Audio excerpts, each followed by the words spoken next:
Greetings and welcome once again to Roman of the Empire. What in the hell was that?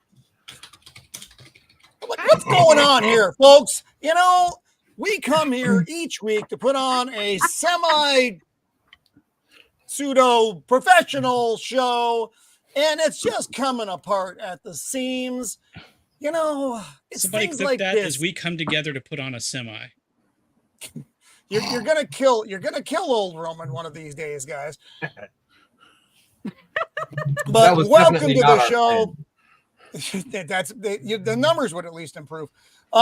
We are going to be talking a lot of pop culture stuff happened. Some stuff actually showed up today, which we haven't discussed in our pre-show notes. So we will get to that. It's a little shocking stuff. Shocking, I dare say. So, but before we get to any of that stuff, and before I don't press the end stream button, because that would be unfortunate, let's do our around the horn and say hello to the panel. Shieldwall is not here this week. It is his birthday, and he is on vacation. And what the fuck happened to Jacob? The raccoons are taking the army out. The raccoons are winning this one, folks. Yeah. Happy birthday to my partner Shieldwall. Hope you are having a good time wherever you are, my friend. He is the scourge of Gotham, the nemesis of the Dark Knight. He is Joker voice. Welcome back, my friend. How is Arkham? How is Poison Ivy? And the rest of the gals? Ivy's a cunt. Arkham's fine. The food, Saturday is taco night. It's quite nice there. And Excellent. Because of your announcement, sir, on September 12th, for the next month at Arkham, we are running the Fifth Element every night. That's right, folks. September 12th. Is it for September? the Fifth Element stream? 12th? Well, it's either going to be the 12th or the 19th. I'm actually going to have to. It's going to be one of those 2 days. What just happened? Mando. Lions. Now Mando's gone. Dishes. Sweet mother Mando of has God. danced The panel to the is fire. just dropping like flies tonight, folks. I can't even control this. Wow. It's And like of course, we're in that movie Unfriended live. She's back. She's back. She's waving furiously from behind. I don't know what's going on. And don't forget, folks, plenty of scissors. Scissors. Oh, okay. And poor Jacob, he is having a rough time with the internet tonight, so he is going to hang out in the chat. So my apologies, poor Jacob, on behalf of the raccoons. Bad joke about Joker. Here we are. His beard was once mistaken for a Yeti and trapped. It killed 47 men and returned to his face.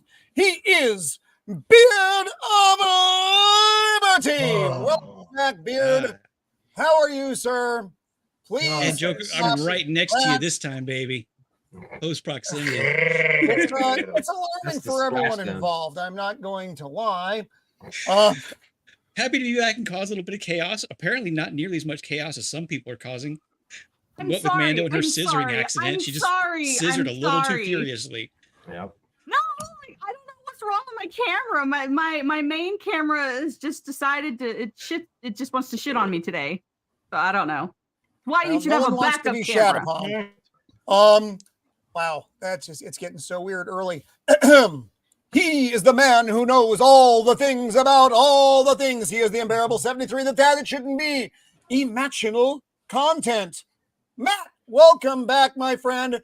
That is from Horror Train, right? Horror Train? Express. Horror Express. Balls, I almost had it right. I knew there was a train involved. The great Peter Cushing, the great Christopher Lee. That's right. This is the unofficial third, or I should say bootleg, I didn't want to pay for the rights, adaptation of Thing from Another World. Yes. It's one of my It's top 10 great. favorite horror movies. I love it. It reminds me not a lot of The Thing, but it was still I thought it was a good horror movie on its own stand. Yeah, they had to change a lot to not get sued, basically. A lot. a lot. Not even like kind of like the original. I won't go on. I won't go on because I can go on for far too long on this topic. Needless to say, if you haven't seen Horror Express, check it out because it's cool. Woo. And again, if you see me fall over, someone please call 911. How the fuck did Sammy get in the middle? It's because for some reason I'm down here. I don't know.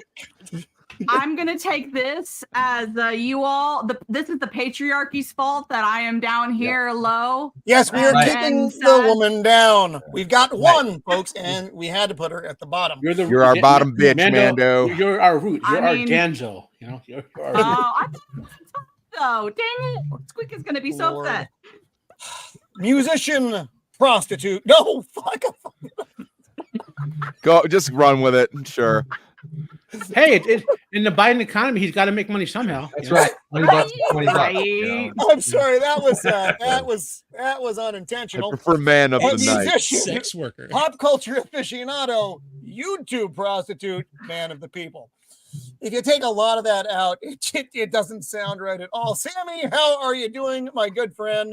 Roman, I am erect. Because of the prostitute thing or because of something else? No, a bee stung me and I'm starting to get worried. Accepted. You may need to see a doctor. And because of September 12th. Yes. Right. Oh, God help us. She will tell you if this is the way. Books, games, or movies. She is armored up and ready to fight, provided her camera lets her. She is Untamed Mando. Welcome back. Sorry about the bottom thing. Welcome back, Mando. How are you? Our very own. I'm doing the all sacred right. fire. I am back in my normal studio, and apparently my camera decided that, about 2 weeks away was unacceptable, and my camera is rebelling against me. Well, don't let it happen again. This is why backup cameras are amazing. I have no backup camera. I just have I have me. So if this ever goes down, then we'll just call it. Roman himself is a camera. That's right. Where am I? Oh, here I am. He is the drunk poet whose mystical music has only killed one person, allegedly, that we know of. Allegedly. He is Dempsey. Welcome back, my friend. Good to have you here. How are you doing? I hate your background. Well, I am doing very well. Actually, I've been having some health issues lately, and today was a good day. So, all right, on that's the little blessings, right? And also, I remembered my scissors when I came today. I brought them with me. Now, look what you people have done to him. No. He was once a normal man, like any other man. Just remember. The Scissor family accepts all, okay? Right. Doesn't matter your background, doesn't matter your gender or your identity, we accept you. Just remember to scissor responsibly around long beards. We don't need any accidents. Yeah, I almost cut my fucking head off. Or your mic cable, because mine's like right up there, like snip, snip. Yes. Right. God help us all. Let's say hi to the chat before they all run away from this hot mess. We have with us Stark of Iron. Hello, sir. Good to have you out there. My good friend Tom from Tom's Tinkering and Adventures. Always good to have Tom with us.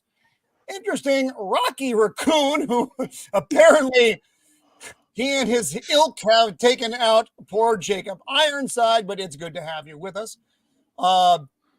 Invader Zim, love to have you out there, Zim. Zim is awesome.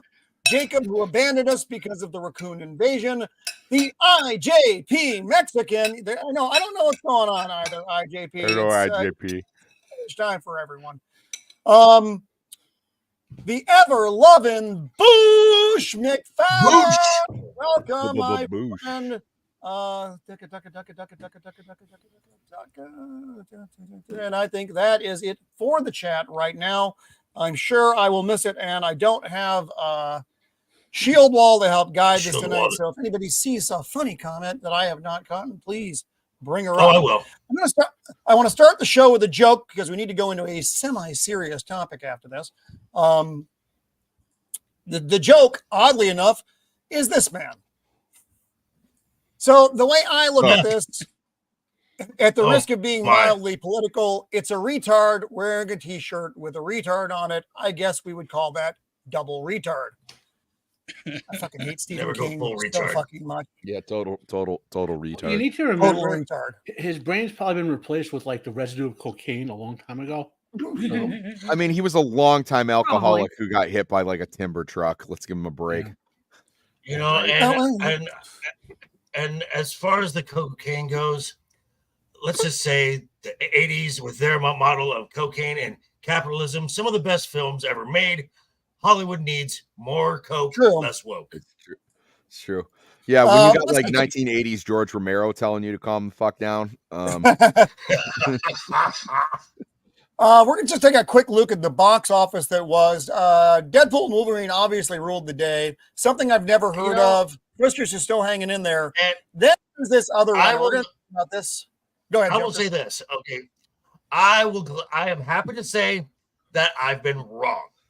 At the start of the year, I said there was not going to be any film to reach the $1 billion mark. There have been 2 so far. Sadly to say, they're both from Disney, but this is good for the movie theater industry. These unlike, say, Borderlands, which wasn't. These are, these are wins that the movie theater industry needs. They need something that brings people to buy. So Despicable Me 4, which I didn't know existed, Trap, which I've never heard of, Inside Out, which I knew also has done booming business, which I haven't seen. Yes. Harold and the Purple Crayon, I don't know what the fuck that's about. Cuckoo, nope. Long Legs, which I knew existed, that rounds out your top 10. Like I said, M. Night Shyamalan Ding Dong's latest bad movie. Oh, I didn't know he had another film out. Yeah. I'm sure it must be awesome. Last week on our stream. Yeah. Oh my God. I didn't know he had another one out there. Didn't know it was there. Here's the, we don't generally do kind of down stories on the channel, but this is something that we talked about a while back, and we need to revisit it now because of some of the revelations that have come to light. Get the fuck off my screen. Not you, Matthew Perry, but this. So 5 people have been charged in the investigation now of his death. It wasn't just an overdose. There was a gang of 5 here who were apparently just kind of giving him the ketamine, which is what killed him. He had an actual knock you out in the operating room level in his system when he drowned in his hot tub. One of the worst ones in here, and there was a quote. One doctor in a text message, I wonder how much this moron will pay. Let's find out. Gosh. Okay. Damn. I want to say before I have no sympathy for him. The dude was a multimillionaire. He could have went to rehab multiple times. At some point in your life, you got to accept the degree of responsibility for it. Okay. I mean, and I'm speaking as a person I will say yes and no to, those are my notes for those of you who are interested in my notes, and you're probably not. There's fucking retard again. So my yes to kind of the initial part of that. After a point, when the drunk is at the bar and he's drunk and you keep buying him drinks, he's not in control of that evolution anymore. He got there and he got drunk. No, he's had chemical dependency his entire life. But I want to point this out, right? Mm-hmm. I mean, I don't want to say people are meant to die, but like sometimes the predator gets the prey, right? And this guy, if you're gonna, I mean, I don't want anyone to die stupidly or whatever, you know? Like, I mean, I've made a hint of this. I'm a remission of mental illness. I was suicidal ideation at one point. You know, you got to accept a degree of responsibility for your life to fix it with the mental health and addiction problems. And that's why I don't have sympathy for him, because the guy's like my age or older, has the resources to get the help, and chose not to for how many years. Okay, right? But when your medical professionals are abusing that, I mean... But okay, but think of it this way. Okay, I'm not saying they shouldn't go to jail, but fine, these 5 doctors or whatever, right? But how many other rich people have, how many other sets of doctors feed them ketamine and fentanyl and all that sort of stuff, and they don't care. I mean, they only care because these doctors could have killed them, not because they actually did something bad, but because these doctors could have killed them too. That's why they're going after these doctors, not because they actually care about Matthew Perry. These sociopathic, rich leftists don't care about anything other than living in their mansions, getting their drugs, having sex with their underage girls who are like their little, like their harem, basically, right? They're groupies. They'd have no, and then not all rich people are bad, but this type of wealthy, out of touch, mostly leftist, the Epstein style client style, you know what I mean? Uh-huh. I don't have sympathy for them, and they're not going after these doctors because oh my God, Matthew Perry suffered so much. They're going after because there were probably other clients who they were doing that to, who were like, wait a minute, they could have killed me too. And that's why they're going after these people. One thing I'll say about Perry, he wasn't a swimmer. Ooh, that was terrible. That was particularly bad. So like I said, I can agree up to a point, but I can't go full on with. That's like when Michael Jackson died of all the overdoses from doctors, right? And they went after for the same reason, right? You know what I mean? So and they didn't do it because anyone cared about Michael Jackson. They did it because these doctors probably were doping up a whole bunch of other clients, and they're like, "Oh my God, they could have killed me too." Over and over again, every year someone does this. There was someone a couple of years ago where a doctor went to jail. Another celebrity OD'd on something. I don't remember who it was because it's like a common thing now. Celebrity OD, doctors go to jail. Well, I'm angry about it because to me, it's up our country. The ones who would, these out of touch leftists, like rich elites. This is a different situation than a kid buying heroin on the street and ODing. This was the kid. It's tragic and it's horrible. But the kid went and did that. This was them bringing it to him. I guess I don't know. It's not as easy for me as it's just Matthew Perry bad. He was weak. He was weak. There's no question about that. They should go to jail, right? But I'm just saying, don't mistake. They're not punishing them as doctors because of the evil they did to Matthew Perry.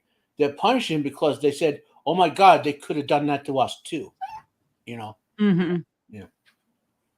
So, or put it another way, how many less famous people than Matthew Perry did they have to kill, and they got away with it? Well, I don't know if they could afford it actually, but like I said, I just wanted to. It was an interesting turn in this thing in that it wasn't what everyone initially thought it was. So that's why I wanted to talk about it, at least briefly. Right. So here we are. Alien Romulus is out today, and I've heard a mixed bag on this one. Vex liked it. Now, but also to qualify some of these statements, people are saying it's either their third, which I get, that's a very low bar, or fourth favorite Alien movie, which is absurd because fourth means that something else was in front of it. And for me, everything after Aliens was not good. This is from the promo for the film. I think it's funny. And it's great. That's a great. You don't get to see things like this. Yeah. It's just really cool. So I thought that was pretty fun. But like I said, people have been, it's because like Gary, our friend Gary over at Nerdotic did not dig the movie. He said it was an average film with I think he said full retard third act, if I'm not mistaken.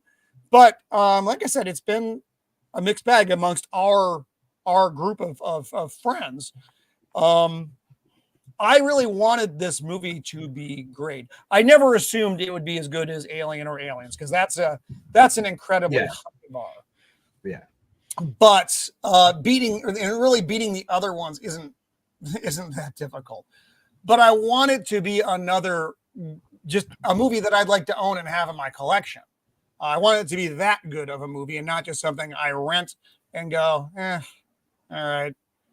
I won't be watching that ever again, which is pretty much all the other films. Right. And I know the director guy was the buildup for this was good because the director, the way he was talking it, he really wanted, I mean, with the practical effects and the horror aspects of the movie, Right. a real set. Yeah. Seemed to be on the right approach. Now, until I see it myself, I can't speak with any authority on any of this stuff because that's, these are other people's opinions. Joker. Right here. I'm right here. Calm down. You can't just do that to me. If he can't see you, he thinks you don't exist. It's true. Object permanence thing, he'll get it. So, I don't have it. I haven't seen Alien Sorry, hyenas yet. Right. But sorry, hyenas were running around. The headline I saw that piqued my interest was the fact that they sought a lot of influence from the Alien Isolation video game from a couple years back, which was incredibly well received, and some people believe should have been the actual true sequel to the original Alien movie. Right. Just hope that this is an actual science fiction film that explores all the interesting concepts of science fiction in Alien, and isn't just another sort of schlocky shoot 'em up horror film, action horror film. That's what I hope. I'd really prefer more of an action, like an Aliens versus more sci-fi personally. But that's just me. I don't particularly care for sci-fi. It's okay, but I prefer the action shoot 'em up. No, you're allowed to like what you like. Unless it's The Fifth Element. Yeah, Fifth Element and Event Horizon. Not watch it at all. Nosferatu, the vampire. It is good to see you, great lord of the undead. Always good to see you out there, my friend. And yes, Roman versus object permanence. Yes, that's a thing. It's a real thing. It hasn't gotten better as I have gotten older, which it's horrifying. So yeah, I don't know what to think on this whole the Alien Romulus thing. Now I'm gonna have to go, which means I have to leave my house. What just happened? Did we lose Mando? Yeah. God damn it! Lions. Lions. The aliens got Mando. Lions. Mando is fighting off lions right now in her and she may. Oh, I don't know what's going on. There's part of a With Mando. fire. She's trying real hard. She's trying real hard to come back to us. I'm trying. Don't go into the light, Mando. I'm going the light, man. I don't know what the heck is the problem. Oh, It's all the fire. I leave my studio for a couple of weeks, and my studio hates me now. It's like when you leave your dog. Studio is possessed by like poltergeist lions. Right. Probably. It's been on vacation. Probably. It's his first day back from vacation. Cut it some slack. Oh, Yeah, it's a little rusty. It's fine. goodness. That's right. You got to readjust. What happened to the top of my screen? Oh no! Why is it doing this? Well, I wanted to talk about the Borderlands fiasco a little bit.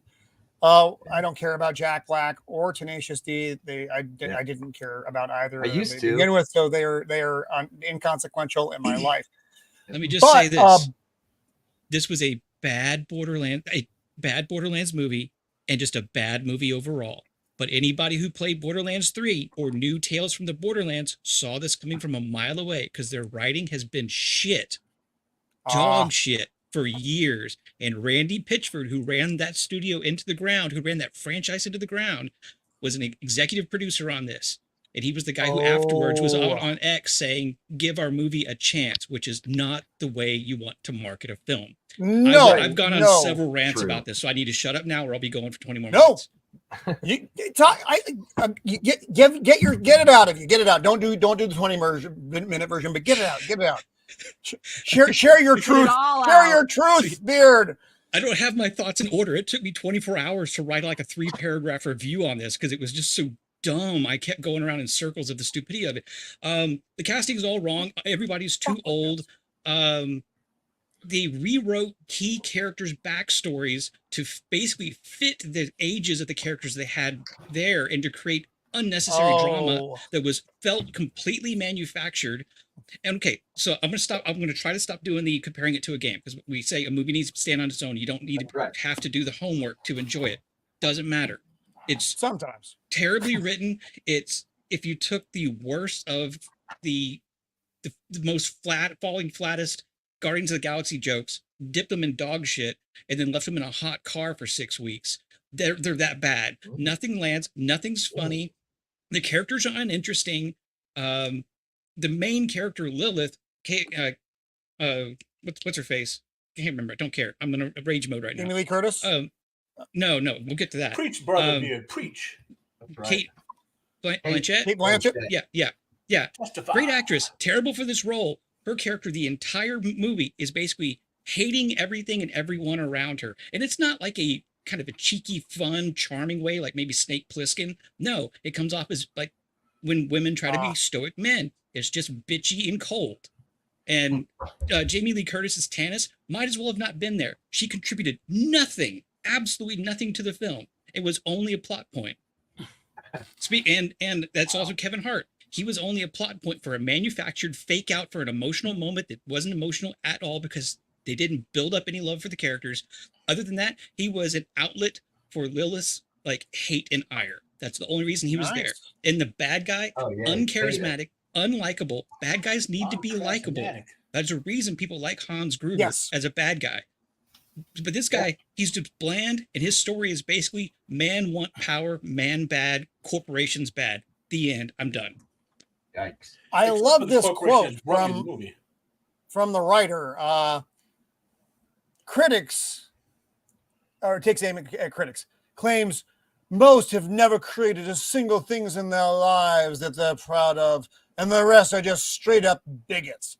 That's always good. As we've noted many times in the past, blaming your audience for your failures as a filmmaker, comic book writer, video game maker, musician, author, Stephen King, is a straight up way of blame shifting. It's you are not capable of taking on your own failure, so you have to blame shift to the audience who is pointing out your fucking failure as a creator. And that quote you just read is actually from a Borderlands 3 co-writer, the third game in the series. And that's when the writing was so atrocious. The game is fantastic otherwise. Gunplay is great, movement's great, everything else, design is great. But the writing is so bad. If I go back and play it, I turn all the dialogue down to 0. And I turn subtitles off. I don't need, and I skip every cutscene because I don't need to see them make all the dudes into bumbling idiots and kill off all the characters that they like to be substituted the most annoying characters they had written to that point. But that's the state of the game, and that's why going into this movie, I knew what to expect, and it was actually less woke than I expected. It was just typically expectantly woke, which is just bland now. So, well, in really the modern era, is the writing. I'm usually surprised when it's not woke or has at least some woke elements.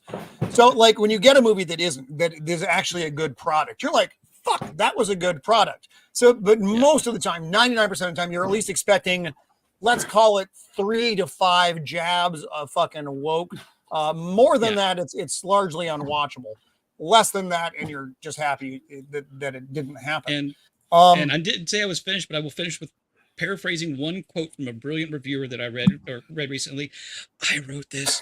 The Borderlands movie feels like basically a cheap 45-minute Nickelodeon made-for-TV movie that somebody stretched out to an hour and a half and slapped a Borderlands sticker on. Wow, it's stupid. It is. Yep. They don't know if it's there for kids or for adults, and so they've made a product that's for neither. And for me, much like that fucking one with the girl who looks like she has fetal alcohol syndrome. Last of Us. So we all want Last of Us. Thank you. Yeah. So I never played the game for that either, but by and large, I did like the series with a couple of episodes that were very jarring. Where's the guac? I don't fucking know where the guac is. Why are people asking me this? So we'll move on to our next topic. But like I said, the Last of Us show for me as a person who didn't play the game was largely enjoyable. Like I said, with the exception of a couple like, what the fuck are you doing? Episodes. So this is I'm not going to watch Borderlands. There's no reason for me to watch Borderlands because I wouldn't even tell people to steal it. It's not worth the time. You don't get your time back.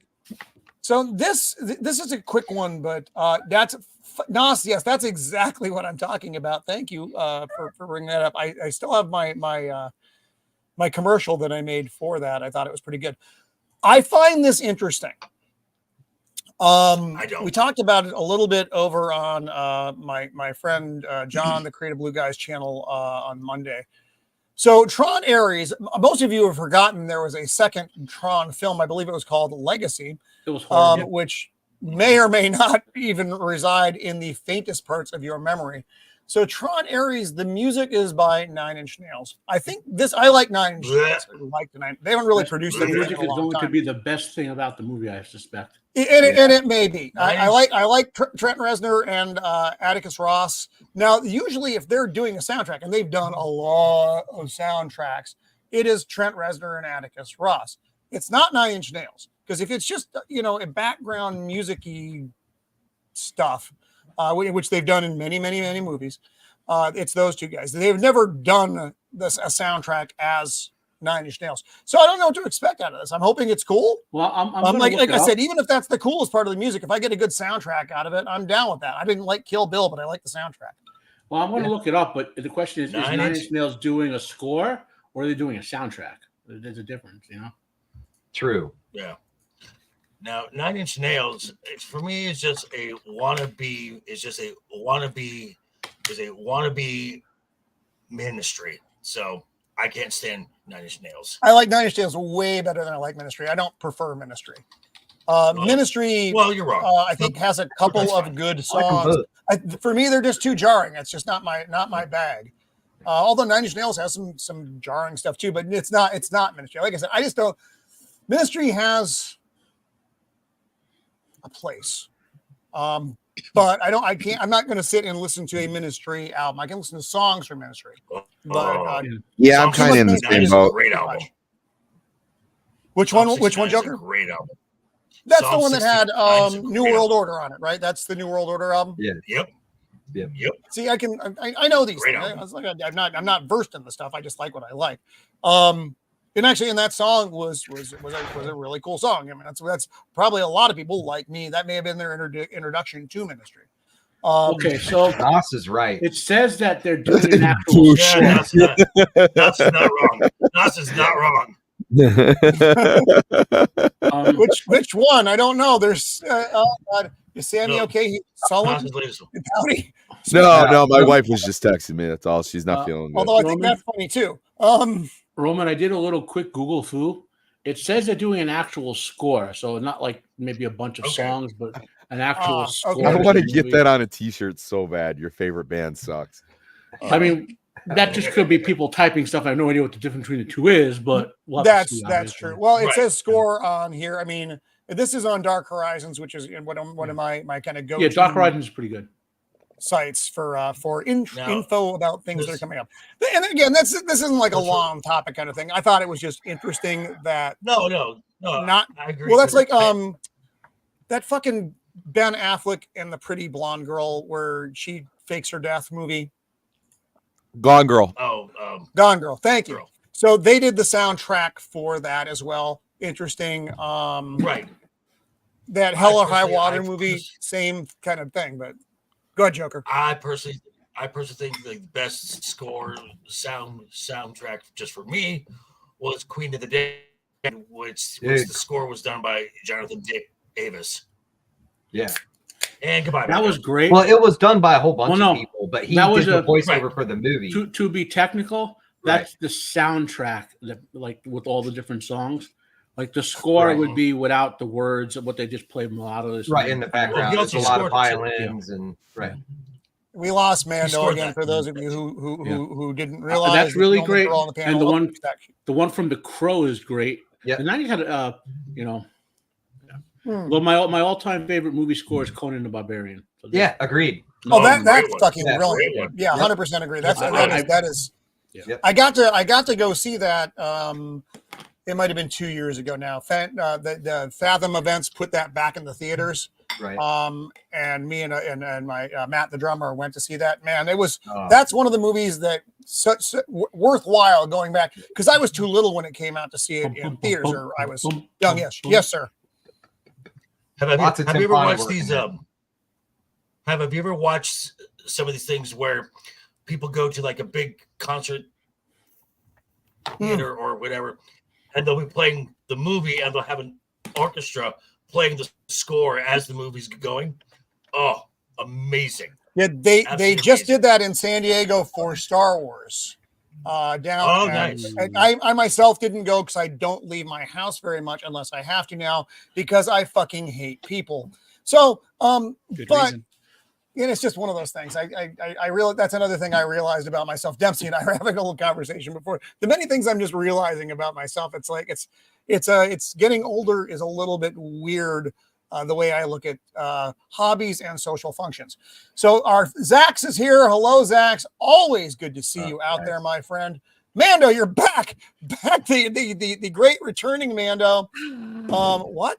I don't even know. On the hood of a moving vehicle. Oh, he's talking about freedom writers. Mando, you just need to okay. Just switch your logo for this entire night. Just don't bother with the camera and just bring up the "Where in the World is Untamed Mando?" because we never know where you go. Probably best. There you go. Ego. This is a movie. Ego. Hello, sir. Ego. If you're bored, I do have room. Just let me know if you want to get in. You're certainly welcome. Like I said, I got some room. So you're always welcome here, my friend. I know you're coming on next week, and you can get too much Roman, folks. That has been. I'm missing so many words in my vocabulary since I got older. Let's look at this. So Saturday Night Live, which is now a flaming shit pile in a toilet which is broken, used to be very funny. Now, Jason Reitman, who Ivan Reitman's son, who has done some okay stuff, is doing a movie about the 90 minutes leading up to the first episode of Saturday Night Live. I think this looks fun. I hope, a lot of movies like this, they add certain events to make them funnier or more interesting or whatever. But the potential for this is pretty cool. There's no chance in hell this is going to be. Well, Jason Reitman, okay. Wait, since he did do a halfway decent Ghostbusters Afterlife, this could not suck. You know what I mean? Like it could be okay. So right. I mean, the cast looks very decent. This is kind of I think it's, well, and what I like about it is it's not a part 2 or a redo. Now it's not a completely original thing, but it's almost more of a biopic kind of. Yes, Joker. Is it because I can't speak anymore? Is that what it is? No. It's fine. I can't speak either. It's fine. Don't worry about it. So Saturday Night Live, as I said earlier, talk about an example of more coke, less woke. Saturday Night Live. Right. Yeah. You're right. Yes. Yes, America's 2001, and welcome to the show. Thank you for filling in the words that no longer can. By the way, guys, I have a little interesting tidbit related to Saturday Night Live for you. So you all know, I mean, you guys, those of older that watched older Saturday Night Live when it was good, but also most of those skits for 1990 probably would never be made today. Like never. Oh, fuck no. So there's a programming language called Python, and one of the dudes on that team, he's like a legendary computer programmer with a lot of experience. He liked on social media an old Saturday Night Live clip, like from 1975 or 80 or whatever, and just because he liked it, they fired him from the team for being like going against their woke agenda. Wow.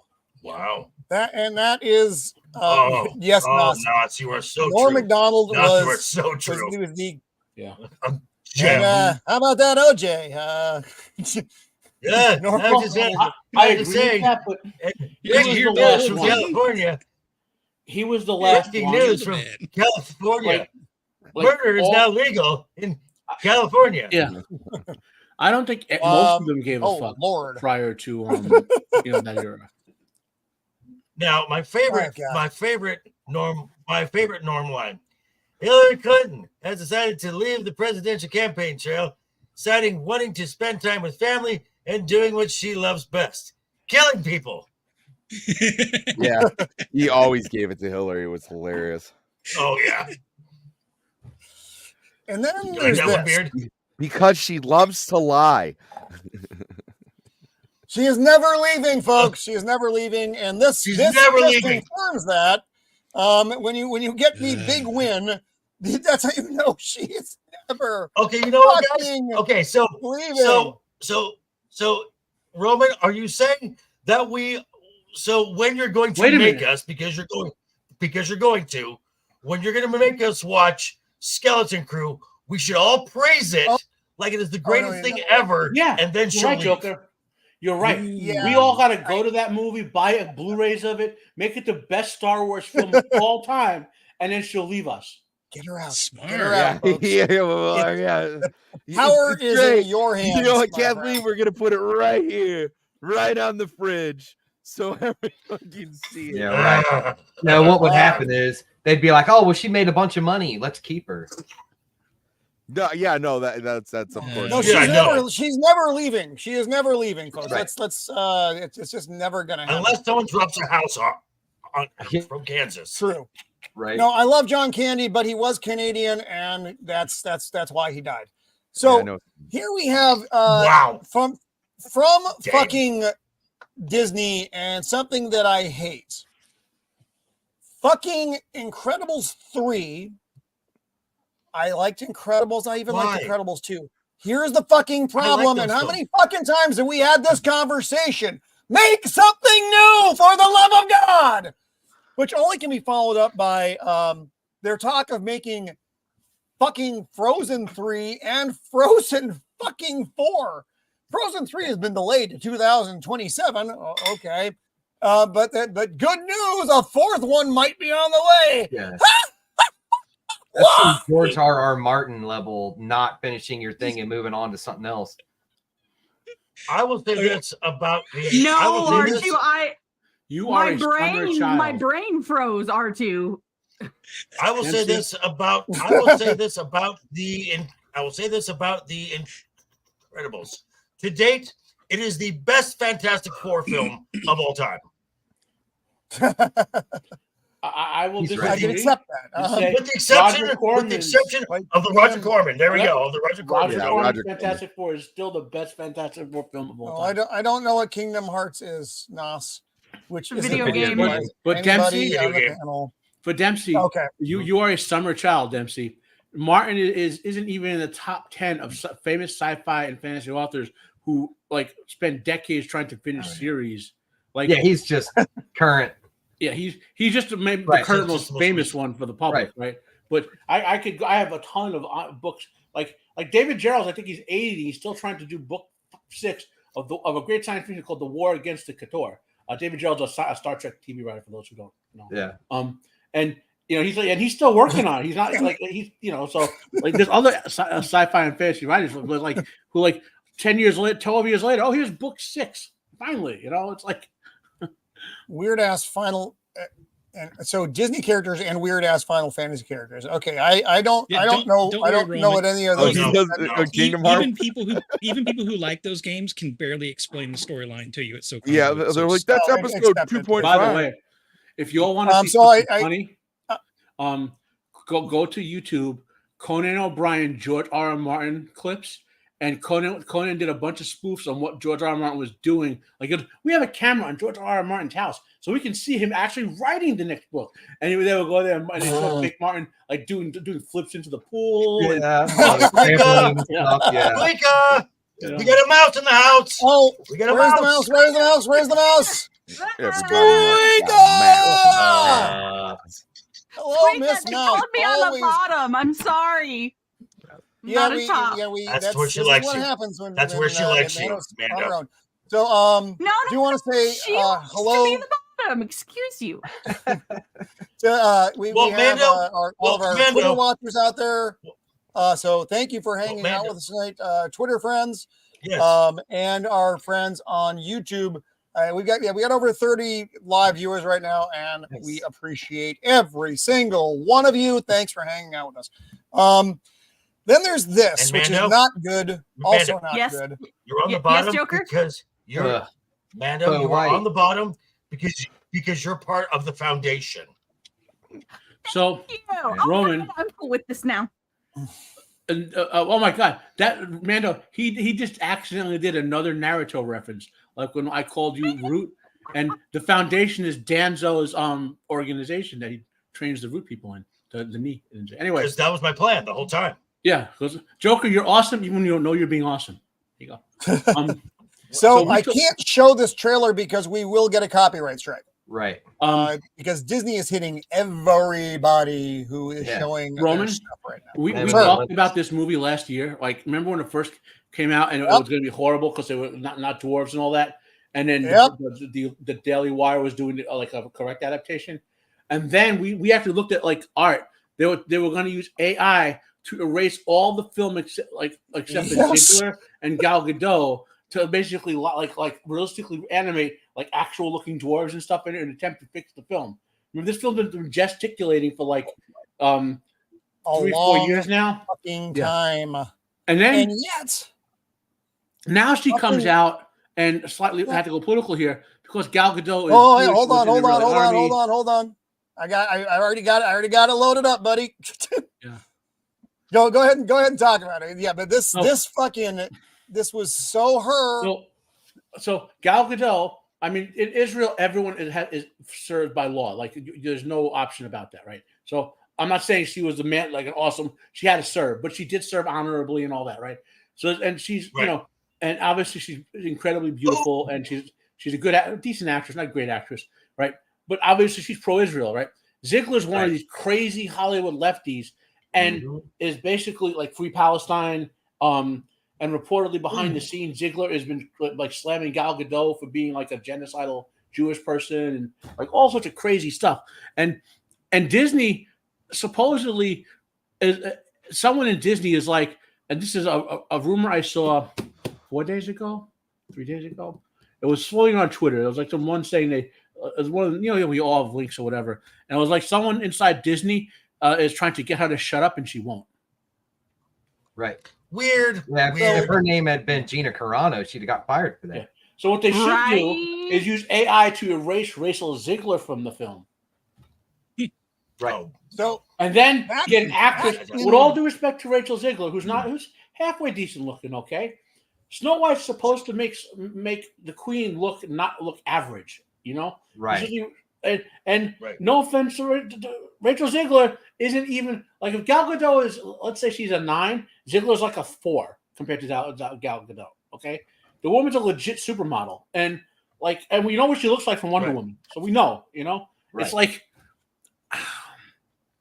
this, and they've done this multiple times. Do you remember Snow White and the Huntsman with which was halfway decent because of Chris Hemsworth? They picked the girl from Twilight. Yeah, and they put her, and she's supposed to look better than Charlize Theron as the Wicked Queen. How that's not? I mean, not that Kristen whatever is bad looking, but compared to Charlize Theron when she was 30 or 35 years old or whatever, that's crazy. Yeah. It's like they don't read source material. Reading source material. Yeah, I know. There's that. So I wonder if Roman, if you're up on stuff I've heard from. Stuff we've been hearing from Chris Gore, who has friends inside of Disney and whatnot. While the rest of the company is doubling down on the woke, granted, some of the projects that are out that are already in the can, they're going to come out no matter what. Kevin Feige has cleaned house at Marvel because he wants to make the money, and the experiment of Phase 4 and Stage 5 apparently, which we all knew wouldn't work. He's realized, okay, this doesn't work. So if you believe Chris Gore, there may be some good news coming out of Marvel in the next couple of years. And I have something on that too. So you remember this Daredevil show they're doing, right? And when we first heard about it, like a year ago, they did it, and then Fahey had it scrapped because it was all woke garbage. And then fast forward to a joke, because Fahey started firing these woke people like between 6 months and a year ago. So that might have been what the final straw for him. And said, wait a minute, and then he fired, and then and Daredevil's like the first post woke Fahey project, so that it kind of fits with the timeline, And one more thing that loosely relates to Star Wars and Marvel. About 3 years ago, Fahey said to someone in an interview he would like the job running Lucasfilm. So, yeah, no. Lucasfilm needs to be. I mean, he can't do any worse. It needs to be. Don't say that, Mando. Okay. Yeah, no, you can never say Lucasfilm. that. Well, Lucasfilm needs to be shut down, gutted for 10 years. Put it on ice for about Yeah, 10, I would. for I about 100% Put it in agree the with Disney that. vault. Right. Shut the door. Yeah. I would agree. So this is some positive stuff regarding Daredevil. Speaking of the upcoming program, I don't know what the fuck's going on my screen here. I apologize for that. I don't know why Bounding into Comics is getting cut in half. But so you had Probably Charlie your ad Cox was blocker. actually catching up on classic Daredevil, and John Bernthal talking about training with Thomas Jane, which I thought was kind of interesting. That's fine. I like Thomas Jane. His Right. that movie wasn't fantastic, but I do like Thomas Jane. I am still concerned about this. I'm still a little concerned about this because I don't think Disney is capable of accurately depicting a Frank Miller run. Yeah, Right. this article, this story, to give this the 2-second version of it, basically involves what's her face Karen getting addicted to heroin by the Kingpin, being turned into a porn movie star / prostitute, and then he used and because of the heroin, she leaks his identity to the Kingpin, and that's when Daredevil collapses and becomes and all that. And Born Again is kind of the follow up to that. Like, so are they going to do it or not? I don't know, but we'll see. It's kind of dark. Wow. And It's Frank Miller. I'll just interrupt real quick. Roman, your Bounding into Comics page looked like it was zoomed in a little bit. If you zoom it out, it will is that make what the it text is? smaller, but that top bar should get smaller as well. Oh, there. Yeah, it's not as. I don't know. I don't understand what's going on with it. Just in general, though. I didn't know if you had any other ones that you're going to pull up. So, yeah. Yeah, I mean, I wanted to discuss the article, but it's still just cut in half on my fucking screen. Yeah, and I don't know why that is. I Every time I think bring it up, it's. I think there's probably an ad up there that's being blocked. Otherwise, it would be a banner. Yeah, that's what I'm thinking. Your ad Oh. blockers probably got something to do with it. I don't know how to fix that either. Don't worry about it. You're better off without. Anyway. 0-2. It will be an ad for the remastering of The Fifth Element. Steven Ransom. Oh God, that's just watch True Blood, sir. These were there.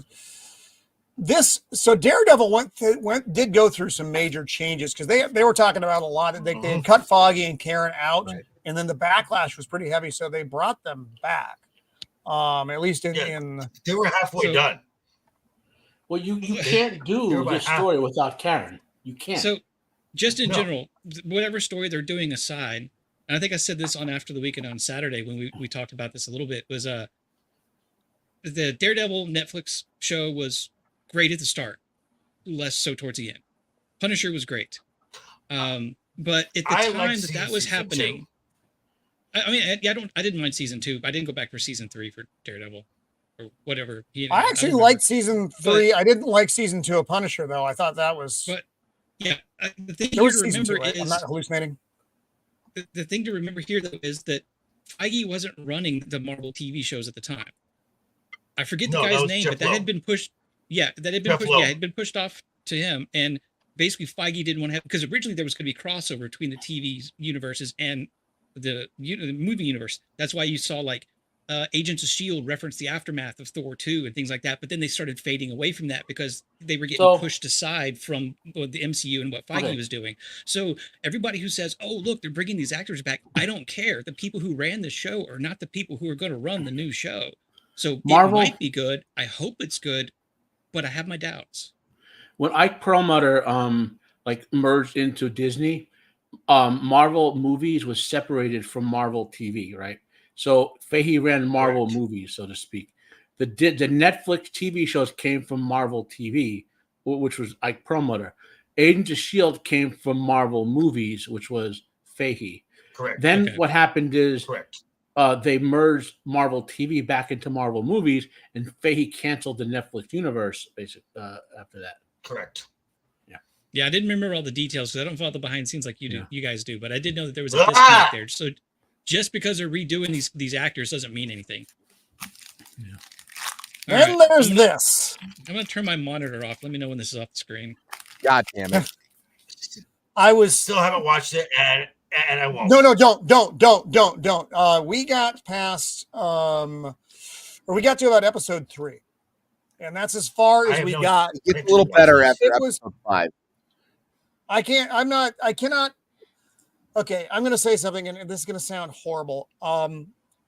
When I started watching the program and the scenes with Barbara were in them, I thought there was something wrong with the lighting. I'm like, why are they doing that? That's weird. I didn't realize they had race swapped her until I was like, oh my God, they fucking race, because she still got red hair. And it just like, it was very bizarre.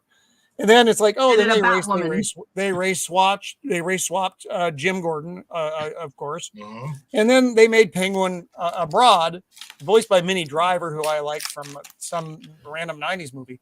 As long as it's not a white guy, right? All that aside, I liked. Well, I'll give you something I did like about it. I liked the voice actor they had doing Batman, but it's not worth watching. Bruce Timm, who I love. I mean, he brought all of these great characters to life with the animated series, Justice League, all of the shows. Has taken a giant dump on his own legacy with a show that people who don't like comics are very much enjoying. Or people who like modern comics are very much enjoying, I guess. But regular folks who loved either comic books or loved the original Bruce Timm series are not going to enjoy this. It is impossible to do so. Also, for what the Alfred's fat, which I found very strange. I was like, why is Alfred fucking fat? You mean I Pennyworth? just remember. I just remember your post where you gave a quote from someone who said that they did these changes because Batman needed a better set of villains. And I'm like, yes, that's right. Me? Yeah, that's this. Yeah, Bruce Timm said this. Okay, so what? So Batman has some of the greatest villains ever. If they're going to gender swap. If they're going to gender swap Penguin, right? Are they going to gender swap Poison Ivy, whose literal gimmick is using her powers to grape men and kill them? Are we going to have a male Poison Ivy graping women and killing them? Is that go for it? Yeah.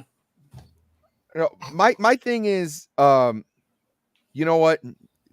Don't give a bullshit answer like this. Say you made a choice. You made choices with Batman the Animated Series. That's how we got wonderful things like Mr. Freeze's backstory. You know, stuff like that.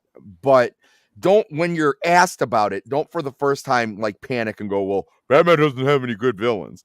It was like it's like they didn't know what they wanted from this series. You know, it was like, and you know what? If you're gonna gender swap a character, good. Make it look like the people who would actually be bitching and calling for more representation. Make them just a fat, frumpy, hook-nosed piece of shit character. Right. Great. Well, let it reflect all these people.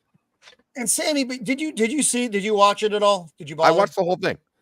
So one of the other problems I have with this Penguin character is she was supposed to be a sex symbol. Yes, because I was like, let me be the next one, Penguin. No, don't get me wrong. Disgusting. Minnie Driver did her job. She understood the assignment, but no, it wasn't. No, I guess they did like them thicker back then. I had a bigger problem with them going, it's in the 40s. And it was like, okay, if it's in the 40s, you have like lesbians openly kissing, and you have I forgot about Gordon. I didn't get that far. Black female hotshot defense attorney, which all of this could be fine if you actually sat down and did some writing for it. So like if you wanted Montoya and Harley Quinn to like be an item, have them like kissing in back alleys and stuff, or like having like a secret relationship because they're going to be shunned if they, do it in public, because that's how it would have been in the 40s. If you want to make Commissioner Gordon black, he needs to do something like, I don't know, save the mayor in front of the city, where they go like, well, it's a publicity stunt, but like we have to promote him. It's not like he just got there. It was like, I don't have a problem with these things. The 1940s has a problem with these things. Well, remember though, they're trying to retcon history. They're trying to retcon history such that Yeah. we're only homophobic now, and people were gay all the time in history. It's bullshit. I was like, you're doing things 20 years before the civil rights movement, and you're doing things 40 years before the like gay rights movement. It doesn't make sense.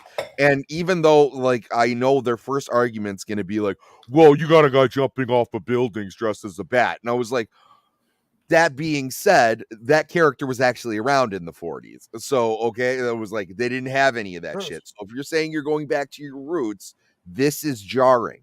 And you could have done it and you could have had all those things, but instead you just got lazy and shoehorned it in there, and everybody's going to be offended by it. They did do some decent things in this show. They didn't do enough to cover this bullshit. Barbara Gordon in the first episode was like insufferable. The way that she was handled, like the whole thing, like don't call me sweetie, and it was like that's not how they would have talked in the 40s. They would have slapped you on the ass and been like, "All right, now go give me a cup of coffee, toots." Like that. That's not what I do. That's not how that would have been handled, and it's a shame because I thought the art looked good. The promo art was just off the fucking hook. And they dropped the ball, and it's really unfortunate. And I really did like the Joker tease. I thought Clayface was handled really, really cool. There was a couple things. Gentleman Ghost got an insanely good episode, but it doesn't matter because every time you show Montoya or Harley Quinn, it just takes you out of it. And I know they race swapped Harley Quinn because they saw the last name Quinn, and they were like, which that isn't even her fucking last name. It's Quinzel. And they were like, well, Quinn could be an Asian name. We'll just do that. And it's like, it comes across as laziness. And I feel like you're more than likely going to offend the people that you're trying to appease. Yeah. Thank you for coming to my TED Talk. We won't. Well, that was good. That was good. At least we won't be getting season 2 anytime soon, which I am grateful for. So, Sammy, I couldn't get through it. I stopped watching it because I was so fucking irritated with the first 3 episodes. And I'm a guy who generally you didn't like the Clayface episode. Was he in the first 3? I'm pretty sure he was. I don't think I was even sure episode 3. Or maybe I was drinking. Doesn't matter. I didn't fucking like it either way. But it's all good, I just man. I every single change that they made, I found very unappealing as a fan of Batman. I don't like them changing up lore, and I've talked about that in great detail on previous shows. I don't need to go into it again. But that's why I didn't like this show. I thought the animation looked cool, and I was excited about it. But then, as soon as it started, I became real unhappy with it real fucking fast. So you know what? And they did this in the Batman too. I don't like when Bruce Wayne or Batman is just a fucking dickhead to Alfred. I was like, that dude like raised you after your parents were murdered. You would have some semblance of affection for this person. Like, my problem with the family because of loose associations. He's part of the Bat family because that's Bruce's family. That's his surrogate family. Yeah, exactly. His surrogate children. Yeah, right. He wouldn't refer to him as Pennyworth. Batgirl's his surrogate child too, which made that one movie extra creepy. So yeah, they just can't handle it properly. It's all there, written out, easy, and they can't do it. Right. Now hold on. Before we move on. Hold on. Yes. Now, I did read that article, and that quote that we were talking about with Batman, it doesn't have good villains. He was talking about the females. And I disagree with what he said, but he was talking about the females. Talking about the females, Dempsey. They think he misspoke. And I could vaguely give him that. But even that, you have plenty of good female Batman villains. By the way, Christina Ricci as Catwoman did it for me. I've always had a thing for Christina Ricci. She's got a sexy voice. Me likey. But yeah, I mean, there are some highlights, but I really enjoyed like the Joker sting that they did at the end. I know you guys don't care, so I don't care like spoiling it for you. He's in the show for 15 seconds. They're showing him at the end. He's got a bunch of guys tied up and he's testing out his Joker venom. And finally, like some guy starts writhing. He gets a Rick's grin and he's like, cool. It was like he was like, field testing it. That was cool. It seemed like they were going to go with kind of like his origins, where he's a very, he's just a serial killer who wants to kill you and leave you with a smile on your face. Excellent way to go if you're going to do that. But if you're going to throw in all this gay shit, it's going to be distracting. And I'm sorry. It didn't cut it. It wasn't a passing grade. And I will also throw in here, Sammy, this show, unlike Bruce Timm's other projects, is not for kids. While all the other series, everyone could enjoy. Mm-hmm. Kids and adults could enjoy all the seasons, which is why they were so popular. If it was just made for kids, it wouldn't be great either. But because he wrote it in such a way that adults and kids could enjoy it, that's why all those series were hugely popular. That's also ain't gonna have it. That's also a credit to who was one of the main casting directors at the time. The Warner Brothers. It was Romero. Yes. The Romano. She sadly has passed. Casting. Yes, and as much as I can't stand the man in his personal life, I mean, the greatest Joker of all time, right there, is DeMarco Hamill. I mean, that is the definition. I mean, I'm just saying he's kind of an inspiration here. Right. I also will say this is like the lowest riz Bruce Wayne I've ever fucking come across. I mean, the guy is a wet blanket, and he don't know still what that word means, but he just weak sauce. He's not very charismatic. Yeah, and there is a lot of content out there, and as soon as you get a single sign that something is woke, I just don't waste time with it. Yeah, but I kind of liked what they did with Harvey Dent, where he's kind of a bit of a douchebag, and then they did a good job with his broken psyche. It doesn't feel like Two-Face. It just feels like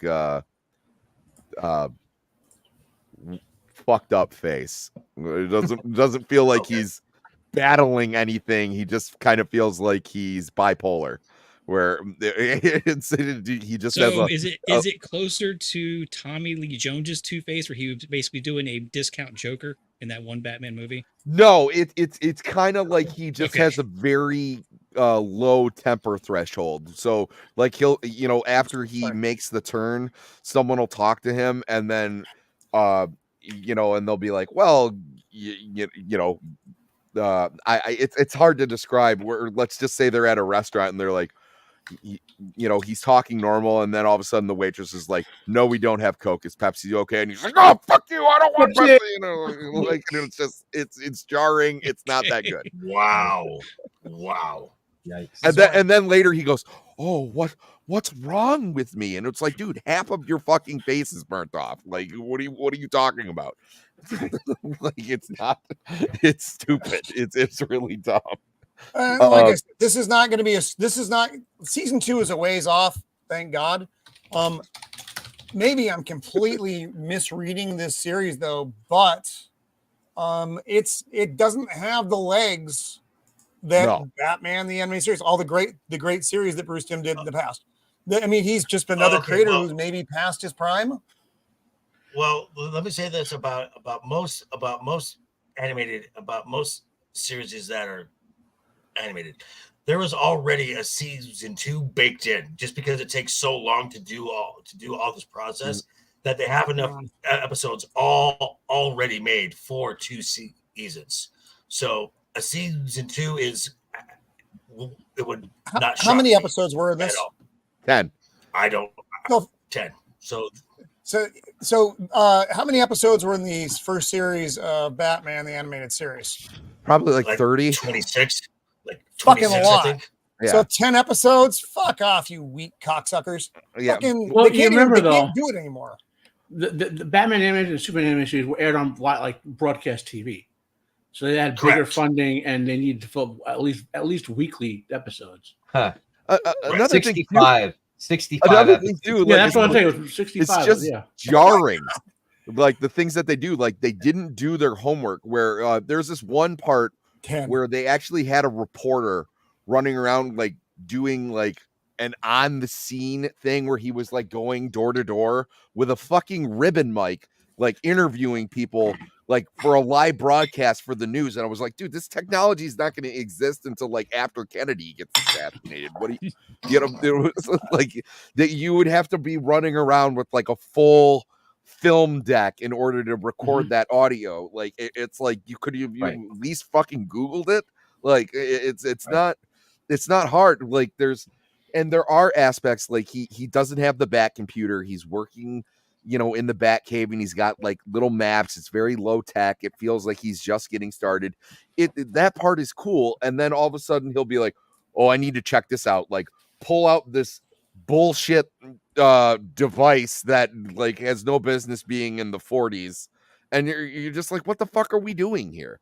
Like it's like if you were, because that's all I heard for the show. It's like, oh, they're doing it, you know, it's gonna be you know, like in the same era as like the Fleischer cartoons, and it was like, and we both, everyone knows I love the fucking Fleischer cartoons. I'm all about it. It's awesome. Okay, it was like that, and the best part about those is those aren't stylized. That's just the era that they were written in. So it was like, if you're gonna compare it to that, and then all of a sudden do a whole bunch of fuckery and go like have things that didn't exist in that time period, have people behave the way that they shouldn't in that time period. Like, I just think it's straight up disrespectful, to be honest. And it's not that hard to look into. Has everyone seen, I haven't seen it yet, but I'm okay with this. Has everyone seen the Blade, well, spoilers. The Wolverine Deadpool thing. Yes. The movie. Yes. Anyone who's seen wants to see it. So for those of you in the audience who haven't seen it, I myself haven't seen it, but it's impossible to avoid certain things at this point. And I doubt this is going to, you know, that there are peppered through a gazillion different cameos in this movie. This is one of them. But the reason I'm talking about it isn't even because of the cameo. It's because of what's come of the cameo, or what may come. They are talking about, because the Blade movie still is on fucking hold. What's the actor's name? Help me. Mahershala Ali. Yeah. Yes, that shit still is not fucking even remotely in works. Well, they want because he's refusing to be cucked. Yeah, so good for him. An old man Blade style movie. I think that would be interesting, weird. Wesley Snipes, it's hard to replace him. But it's even harder to write a Blade movie.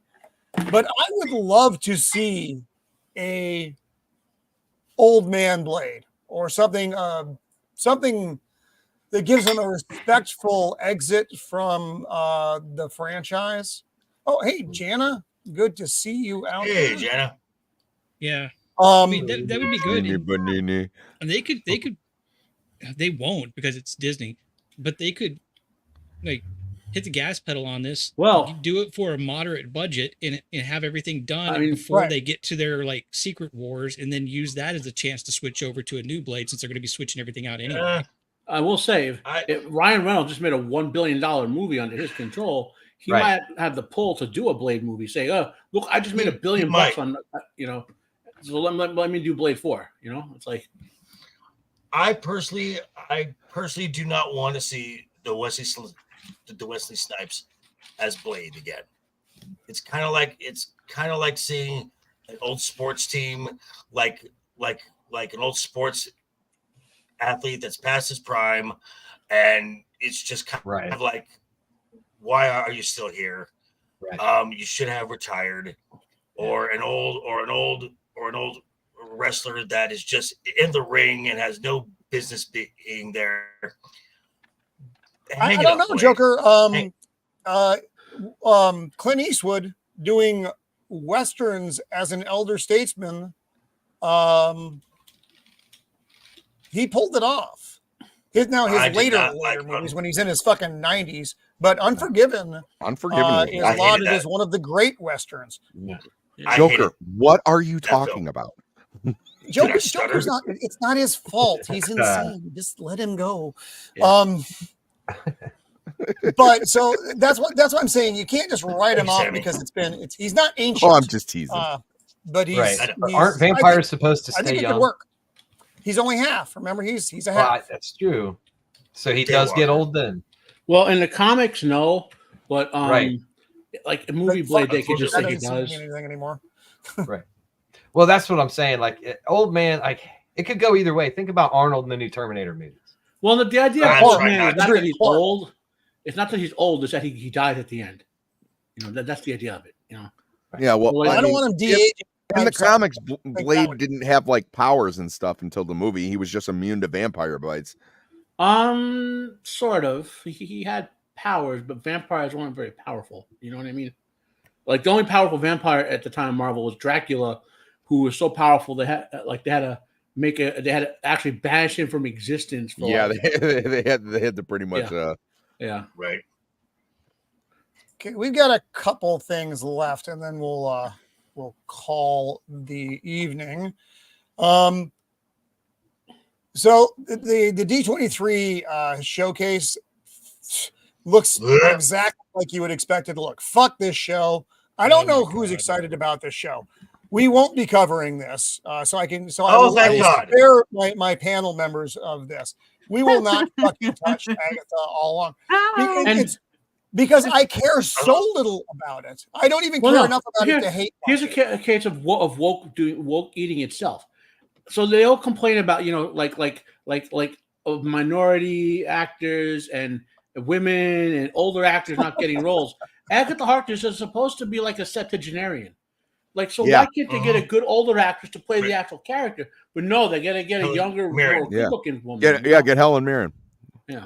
Where they're awesome old lady. I don't want there to be anybody playing this character because I fucking hated the show that this is the spinoff from. I realize that's granted. No, that's a given, Roman. That's not the point I'm making.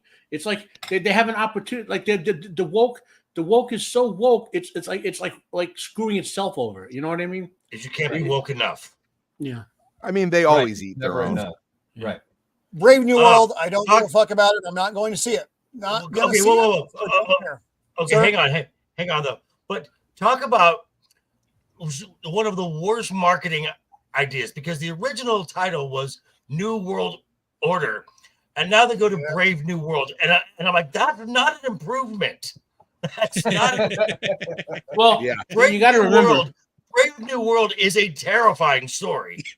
Well, to us it is Joker, but to these leftists, Brave New World, 1984, The Fountainhead, and all that, they're instruction manuals. That's a how-to manual. It's an instruction. It's a map book. Yeah. And I mean that literally. For those who have never read Brave New World, they actually depict in the process of normal children's education, they engage in a certain type of play to get them used to that type of play. And lo and behold, the leftists are doing that in real life now with children. Yeah. I highly I recently reread like 1984 Brave New World and Animal Farm and stuff, and like it's those are warnings. It's crazy because now we actually have the technology to do what those books said was going to happen. Yep. Those are warnings, not how-to manuals. No, and so there's that. I did find this amusing. So they're bringing back the Celestial that was stuck in Earth at the end of Eternals. It's going to be the source of adamantium, which seems like an excuse to bring back the Celestial back and stop people from making jokes about the Eternals, which was so bad they're just ignoring it. So also, if you've been following the stuff, they are not in the comics. In the comics, no, that's stupid. I agree. In the comics, adamantium was invented in a failed attempt to reproduce the material Captain America's shield is made out of. Correct. That's the actual origin of adamantium. Right. Born Again, we already talked about. We don't need to spend any more time on it. We talked about that before. Now, I keep going back to going back to that Eternals film, and for everything in Phase 4 and Phase 5, how there's never addressed the giant Celestial sticking out of the Indian Ocean that has displaced billions of gallons of water, which has just destroyed coastlines around the world. No one thinks to and bring that up. it would have offset the balance of the rotation of Earth. In- That much Yes. mass. In the comic, all Yes. kinds of things up. in Yeah. the actual comic that's loosely based on, the Dreaming Celestial is there, but he's in San Francisco Park. He's out of phase with reality. Only the Eternals and some gods or people like Doctor Strange can actually interact with him. Dude, the Dreaming Celestial Gotcha. is burly. Yeah. Like real. But at burly. least Ironheart is coming out. Boo. Are we watching Yeah. that? Good. So- Bring it on. Watch. How much bad of they a couldn't get failure Robert do Downey you Jr. expect it to be? And are they going to claim either racism or sexism? They will. Yes, Both. yes, Both. yes. Yes. Both. All of it. Yeah. Yeah. I The love answer's when I yes. found out her name is Riri. I was like, yeah. are you trolling me? retarded? Right. Oh. Copa, Wow. yes, I know we all miss Shieldwall. He is on a If you well-deserved film it, vacation no one for will his come. birthday, Oh, and his Wow, gift was Janet apparently based. to get away from me. well, Riri wait, is whoa, whoa. derivative, What's right? going on? Jana, base take as fuck right there. Wow. Incorrect. Actually, wrong. this He is has it this is all. of the Empire would agree with you. So So would Yeah. my wife. anyway, Yeah, So would mine. well, things haven't gotten better. I would too. and this is and this is because this stuff is already in the can, so it just has to be released. And so again, assuming that what we've heard from Chris Gore is true, we got another couple years of Marvel crap that is just the leftovers, and hopefully going forward, they're going to go back to pleasing a general audience and actually turning a profit. Let's hope so. Right. Well, I it mean, being in the pen, so it needs to be released, sounds like some Pandora's box logic, right? Well, yeah. Oh, I mean, the Batgirl movie, it's not Disney, but the Batgirl movie got destroyed like everything so they could write it off instead of letting it out there and it being a loss. Well, as it big as wasn't. could be. Luckily, Now, it Disney- wasn't completed enough to actually have to be No. released. You know. Okay. Right. And plus, I mean, but even and- if Disney had a movie that was in that same situation, I don't see them doing that because nobody at Disney would ever be able to admit fucking up that badly. Yeah, I'm Well, I still think waiting for between them to Brave release New World- Salem's Lot, Warner Brothers, you cowards. Oh, they still haven't put that on HBO. That's No. where it's supposed to get released. That motherfucker still hasn't come out yet. I don't. I mean, So I actually, speaking of things that we've asked for, but now we're not asking for, I've heard the rumblings of a live-action Atlantis movie. Oh fuck Yeah. no! Why? Oh my I mean, god! To be honest, there goes my camera again. To be honest, people were asking for a live action of this movie. There was one of them that they were like, Ooh, yes, no. please. And now we're like, don't touch it, please. But yeah, there's like a secret trailer that's out. For Atlantis. I hate the live action Disney films that are based And I on don't- the animated features. Everyone Fucking hate does. them. and I don't know. Beard, are you if this is- okay? It's just and I that don't know if that's this just the idea. Yeah. and I don't know if this is true or not, but I've also seen something of a remake starring Tom Hiddleston starring in a remake of Labyrinth. Oh Oh God. Lord, leave it Yeah. alone. Well, the Crow, the fucking Crow, still has Yep. to be released. It's Oh, when is it next coming out? week. June, I think, right? Nick, And Man. you saw Next the week, ASMR Roman. thing, right? Wait, what was Heard You that? of saw, my the, picture. you saw the ASMR thing that they did to promo the Crow, right? Oh, with Bill Skarsgård and the girl who I don't know. It's who she is. so bad. I didn't watch it. I couldn't touch it because I'm not going to watch the movie. I'm not going to lie. I'm not. I have zero interest in watching. Who on their a remake marketing of this team movie. even thought for 5 seconds that was a good idea? Is that worse than the Cats? Ooh. Cats for Like was that Cats the Marvels? play? The Marvels. You remember how the Marvel Marvels Cats had the thing? cat thing? Yeah. I didn't watch Is it that. worse than that? I didn't see that. A No, I didn't see 7-hour live stream of just cats. Yes. Well, no, I'm sorry. Oh. I'm sorry. Flurkins. Memory. We don't want. I didn't even. remember I, it don't, all. I must have blocked that out of my 7-hour head. video of just cats. I'm just So- saying. Yeah, but did Yeah. it make you want to go watch that movie? No. I just think it hits a certain point where they just go, Fuck it. Yeah. Yeah. You want to do an ASMR video? Yeah, that'll All be $15 million. Excuse me. I love The Crow. The original film, The Crow, Yeah, to me is It's amazing. I'll call it a near perfect movie, but I love that movie. And I think anybody who saw the movie back in '94 is what happened to Dempsey. And we're seeing it since. He went dark. The performances, the music, the look, everything soundtrack. about that movie was something incredible. It just worked. It just worked. I have no desire to see Bill Skarsgård in this role. I like Bill Skarsgård. He's weird. But this, like, I'm looking forward to seeing him in Nosferatu at the end of the year. I think that's going to, not you, Nosferatu. I don't want Bill Skarsgård in you. That would be weird. Yeah, I don't. I mean, maybe I experience that. Don't speak for him. I don't want to see a remake of The Crow. I want to see taking one of the other comic series that are The Crow, whatever, the 15 or so you were Right.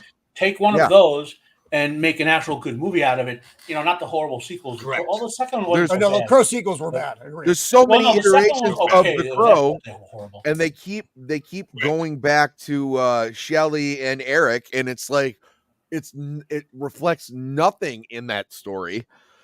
I don't even know if it's set in Detroit this time. Right. You know, it's been a long time since I've seen my city on I don't know. fire. The only commonality of the Skull Cowboy and another background character. Oh yeah, Yeah, like the support, the Crow. It was the actual Crow. You know what I mean? well, I mean, and they got like Danny Houston playing. I was like, is he playing Top Dollar? Because he's way too old to be playing Top Dollar. I mean, Yeah. Right. Well, it didn't look like there were any good heavies at least in the promo. Again, I'm not going to see it, so I don't fucking know. But the promo should make you want to watch a film. That's kind of their fucking job. Yes. This did That's the a promo. exact opposite of that. Sammy. So Sammy doesn't have any knees. He's like no, he has no knees. He's a man He's with like no Davros. knees. He's on a cybernetic wheelchair. You know. So The grandpa from I think we King of can the maybe wrap with this if there's something else we want to throw out there. But Sam Rose. I think this may be interesting. It may be terrible. So they're going to do a bio of Anthony Bourdain, whom I loved. And I didn't see The Holdovers. I heard it was very good. I'll probably watch it at Christmas because it's a Christmas movie, and I hate watching movies off season. Now, this could be good. It could be terrible. What I at least like about it is it's something new, something not rehashed. And the story of Anthony Bourdain. If you've read it's right in front of me. Isn't it? Where's? Oh yeah. Well, actually, no. The last interview is in front of me right now. I have 3 different Bourdain books. Someone encountering a B&E, Right? Who killed Matthew Perry? 5 different people, Jana. Yeah, Matthew Perry killed Matthew Perry. Well, ultimately, Matthew Perry did. Yeah. But anyway, I killed Matthew Perry. He I wasn't a admit it. swimmer. No. He was a bad swimmer. Oh, It wasn't the drug that killed Matthew Perry. Saturday. I fed him into my paper shredder right next to me. hello, Miss Sassy. I don't know. I keep hearing it too, Zach. So I just kind of let it go. That's how we roll over here. There's a lot of talking and a lot of cabinet humping. There's actually one more thing we can look out real fast because I don't want to spend a lot more time on this kind of stuff, but it's what I got for this week. I lost my train of thoughts. Anyway, Weird. so The Last of Us 2, we know that's coming out. That's fine, whatever. Oh yeah. But they're also doing a show about Derry, which I thought was kind of interesting. So it's going to be an It sequel or an It prequel. Prequel, yeah. Or prequel, yeah. Okay, So it's about milk? There's No. enough lore. I mean, Yeah, there's so- enough lore to do it. They could No, do, yeah, like, in the town Fire of at the Black Derry. Spot. Yeah. So who knows? So And then there's that new the Night of the Seven Kingdoms, which I think I actually have the preview. It's like a 7-second done. preview. It's not very long. So there's a joke there to be had. Where is it? Will this there's dairy that series stupid be? Dune show that doesn't look good at all. No, I don't think the Dune show looks good. I don't know though. I might be surprised by that. I hope that maybe I will be. Here's the thing. Oh, Cassandra Nova's in this? So this is based on the Duncan Egg novellas, which are better than most of the books he's ever written, by the way. I don't care. Is Game of Thrones going to become too much? Is it going to be one of those things they just keep dropping Game of Thrones? And like House of the Dragon, I'm enjoying, but I don't need 7 fucking different shows based on Game of Thrones, or do I? I don't know the answer to that. Okay, there's a lot of lore here. I personally thought that season 2 was lackluster. I thought season 1 was far superior. I agree. Season 2 was just kind of a trailer for season 3. Just a variety of topics within the world of pop culture. So that's, but there's been talks of a series about Aegon the Conqueror when he comes in. Now, again, with book lore and show lore, you get the basic plot points, but there's a lot of things that are different. Like this season 2, there was a lot of things that happened that folks who knew the book are like, wait a minute, that doesn't make sense. That doesn't make sense, and that doesn't make sense. So how are they going to tie this up? So we will see. So. Yeah, I don't know. Like I said, I'm still quite shy for Game of Thrones. Like literally, I was all in on Game of Thrones, man, and I was. I was until, and then it got completely burned, and I will never give him another chance until he actually finishes that story to redeem himself. I'm one of those people. Until you finish something, I won't watch or read. And because he hasn't finished the book series that the TV show was based off of, I refuse to watch the TV show. Some people keep saying that I should watch House of Dragons, but I would rather read the books, and I know that the full series itself isn't finished, and I don't bother with that. I'm not going to judge for you, okay? I've read almost everything Martin's ever written, okay? But I think you're a similar type of reader to me. If you read Blood and Fire and try to watch House of the Dragon, you'll be like me. You'll drop it after 2 episodes because they skip everything. They just skip all the cool, and that's why one of my pet peeves, and anyone who has been around my channel in any way, shape, form, or fashion knows, if you're going to make something based on something else, if you're going to make a TV show, movie, whatever, based off, my camera broke again. Oh, well, if you're going to make a TV show based off a book or a movie based off a book, please honor the book, the source material. We'll give you some leeway, because we understand sometimes book to movie and TV show doesn't always translate well, but you can still honor the source material. Yeah, for a show, it's different. I think you got enough time in a show to explore almost everything in a book, and in a movie you don't. In a movie, you've got 90 minutes, maybe 3 hours, right? Show you've got 10, 12, 20, 50 hours, depending on how popular your stuff is. You got plenty of time. They could have done it, and there's no excuse not to. Okay. The Peter Jackson's movies, the theatrical ones, are great movies, but I call them average adaptations. Okay, I agree. But despite that, he managed to, in just the 2-hour version of those movies, include more of the books than they did with this TV show in 2 whole seasons. Mm-hmm. And it will be like, for those who haven't read, who don't understand, it would be like if they did a TV adaptation of Lord of the Rings. Episode 3, Frodo sets out from Brandybuck, from his house in the Brandybuck, and then they next episode 3 months later they show him walking into Rivendell. They just skip everything in between. That's what happened in the first 3 or 4 episodes of House of the Dragon. Like there's supposed to be this big war where Daemon becomes really like where he gets a lot of his credit from. We see like 10 seconds of it. You know, it's like. Sorry, guys. It's you know when you enjoy reading something and they make a half-ass adaptation that gets worse as it goes on. As Martin put it, the TV show writers think they're better writers than the people who wrote the books. You know.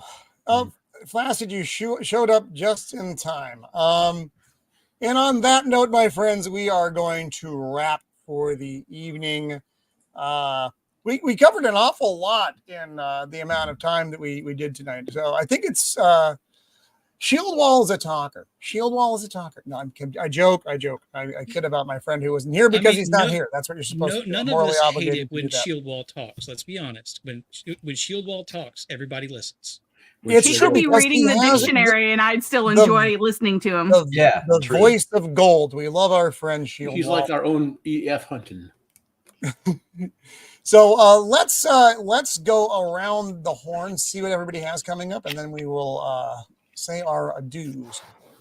Joker, are you there? At all. Joker is not there. Joker has he's just avoiding. He's busy being attacked by Oswaldo Coppolot. Yeah. Beard, what do you have coming up, my friend? Well, first I have to say really quick, I totally forgot when I was ranting about Borderlands, I should have had this up. That's kind of become the thing whenever I start complaining on After the Weekend. It's accurate. It's scarily accurate. Oh, I like it. I like it. I'm going to make this simple. I put everything down to a Linktree/Beard of Liberty. It's got my schedule on there and links to all the channels. So Mondays after the weekend, Jacob Ironside on Tuesday, here on Thursdays, Sunday afternoon with Stark of Iron, and most evenings when I feel like it, and if I don't have to deal with a sudden air conditioner leak in the wall, I stream on my channel at Beard of Liberty doing some Fallout London. But yeah, I'm kind of all over the place, but yeah. Right on. Joker, what do you have coming up, my friend? Yes. Well, based on a conversation we had on Wednesday Night is Overbooked last night, we'll inspire a video tomorrow morning about the current WWE champion, Cody Rhodes. Next week, you can catch myself and Matt on the aforementioned Wednesday Night is Overbooked, where we will be talking about the top 5 worst WWE entrance themes. Matt is our intrepid judge, and there are a lot of bad entrance themes. Accepted. I don't understand any of what you just said, but accepted. You should watch then. I haven't watched The Fifth Element yet. Matt, what do you have coming up, my friend? Well, Wednesday Night is Overbooked. We'll be talking more of aside from the top 5, we're talking about the lead into Bash in Berlin. Bash in Berlin. I want to keep on saying Bash in the Beach. Everything Bash. Bash in Berlin, which is in Germany, which have a lot of German themed wrestlers. Myself also, I'll be doing a preview for AEW All in London, which is in not this weekend but next weekend. Last show in London too. Yeah, and that will probably be, at least until WWE goes there next year, the biggest all-time wrestling crowd international. Yep, plenty of great matches. Jacob and I will be reading another Little Golden book tomorrow on the show and posting that. This week we posted the Little Golden Book of Bob Ross, which is actually, if you want your kid to know about Bob Ross, it's an excellent child's book to give you his biography. Love that guy. All right. What else? I have one of them recorded, and I've finally got time. I've been set up recording videos. I'll be I can give it the background to show these off. Give me a second. Virtual background, none. So I should be recording them Friday night or Saturday morning. I'll be reviewing the 2 Yaira and Nice. Yep. Nice. And then a horror comic series. This is 2 omnibus, 32 issues. It's based on American folklore. So I'll give a review of that. And I'll be recording, finally, I have it planned, to record my review of Sharp Siege, season 4, episode 2, which allowed me finally time to then get to the Hornblower episode 2. You know, we'll be on Roman's channel next week with what, Roman? We're doing Wolfen next week. Wolfen. The book is called The Wolfen, and the movie is called Wolfen. Okay, so you all know the difference. If you want to read the book too as well, by Whitley Strieber. And Jacob, we just did The Untouchables this Tuesday, and we'll be doing 310 to Yuma Tuesday coming up on his channel. That's a Western from about 15 years ago, starring Russell Crowe. And then went over booked, Roman show, Jacob show. Friday afternoon tomorrow with me and Jacob, presuming his internet is less hostile to him. Yeah. So you got to fend off the raccoons, you know. Season of the raccoon, my friend. And if I can get the money, I will make an anime about Mando and Beard of Liberty, where they can merge into a superpowered Beard of Mando, which is a lion with a flaming fire beard. There you go. I'm all in. I don't know if I want to see that. I don't know if I love want it or to hate it, but I would watch it. That's for sure. I would watch the shit out of it. I think we would all. I don't know if I can come across for like $30 million, but if I had it, I would fund it. My God. Oh, Dempsey, what are you coming up, buddy? Well, let's see. Next week, we're going to be doing Perfect Blue over on Gooch's channel. That's going to be amazing. I can't wait for that. I watched that movie like 8 times in the past 2 weeks. So good. And then I'm going to be going on Ryan Roger Athay's channel every Sunday, 4 p.m. Eastern, 9 p.m. UK. And it used to be reality-based music, but this week it's going to be Roman. Yeah, it's terrifying. That's going to be fun. Yep, Roman one-on-one with Ryan. So I won't be on there this coming Sunday. History. That's right. It's going to be fun. That'll be fun. And Ryan just got his channel monetized, so he's got emojis now. Dempsey's a musician, guys, as is Roman. You should check all their stuff out. And Sam, aren't you a musician too? I am a musician. I'm currently working on a solo album. You should check all their stuff out.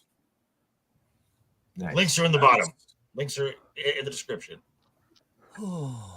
Yes, links for everybody are in the description. Sammy, what do you got coming up, my friend? Solo. Well, no, that's going to be a while. But I will be trying to get like a watch in with Stupenzo sometime this weekend, where we do like our Mystery Science Theater thing, and then sometimes I'm on Circle of Jerks with Zax, and then we've been doing that late night with Gooch on Sundays, and then after that we just start the whole week over with like my regular schedule. I now have a regular schedule, so that is great. Nice. And before we get to Mando, chat, just so you know, mark your calendars. September 12th. Have that on my calendar. Fifth Element stream. That's right, folks. Roman's favorite film is finally going to be showcased. The Fifth Element. Damn it. That's right. All right, we'll do it on the 12th. That's fine. I'm putting it in my phone now. You said it, huh? Yeah, you. Well, we might have to scrap. This is the hell of your own creation. I know. That's right. I was drunk. Don't let me stream when I'm drunk. You know better than that. You said then you were sober. We end up doing the Fifth Element. Hey, Matt, did you like Harrow County? I liked it a lot as it went on, especially. Okay. The first, spoiler for my review, the first, I'll say, 8 issues were good. And then I was a little worried, but then it got really good when they got into the long-term storyline of it. Cool, because a bunch of people have told me to check it out, and it was like as soon as you said you were reading, I'm buying the 2 Omnibuses right now because they're only like one's like $9. And, yeah, the first one's usually on sale. That's actually why I got it. I was like, wait a minute, half price horror comic? Boom. You know? Or I could just get the complete one for $137. I think I'll wait. It's a lot. There you go. Yeah, I'm not doing that. But I got so many on back order that I have to read anyway. I think the complete one is like a hardcover with a lot of other stuff thrown in. So, not saying you should buy it, but it looks pretty. Oh my God, it's 1,080 pages. Yeah. Well, it's a 32 issue comic series. I mean, as long as everybody enjoys it. By the way, just to mention, Mando, what do you have coming up? oh, sorry, call me now. Yeah. Right now, Gray! I think Gray! Hi, Gray. Just wanders in like What's up, Elliot Gray? fucking Ness kicking in the door. Good How to you see doing, brother? I think so. This Saturday, I think we are throwing the Math Rocks again with the Inside All Day podcast people. If I'm remembering correctly, it is this Saturday. So yeah, and then I'm back in my studio, so hopefully I will be streaming again. Fire. Not on fire, and Not my incarcerated. computer camera stuff will work. I hope. Lions. Backup stuff Well, is always important. Backup things. Like a backup camera. Redundancy. 2 is 1. Well, that's like we have Dempsey. Power And of we one. have, Beard of Mando, Two 2 is shall we have become beards. 1. The power of 2. So The all right, power so over here at Of the Empire, yes, I'm going to be on with Ryan Raja Athe at 1 Pacific Standard this Sunday. It's going to be weird. I'm looking forward to it. It's going to be weird. And then next Thursday, we are going to be covering Wolfen. Now, it's a 1981 horror movie, not werewolves, super smart wolves. I haven't seen it in a really long time. I'm looking forward to actually checking it out. And then AJ. it may be about AJ. That's entirely possible, except the wolf isn't a furry. Yes, Mando.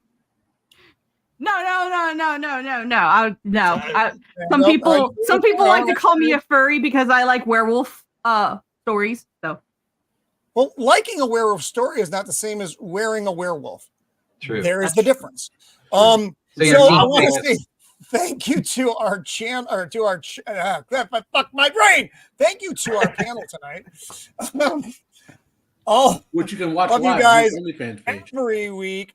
And to our chat, a lot of great interactions tonight, folks. So thank you guys for being here. You make it a lot of fun for us. God damn. So someone broke Joker. that dog, that's fantastic. So don't be like this guy. Don't be double retarded. Yeah. Until next week, be kind.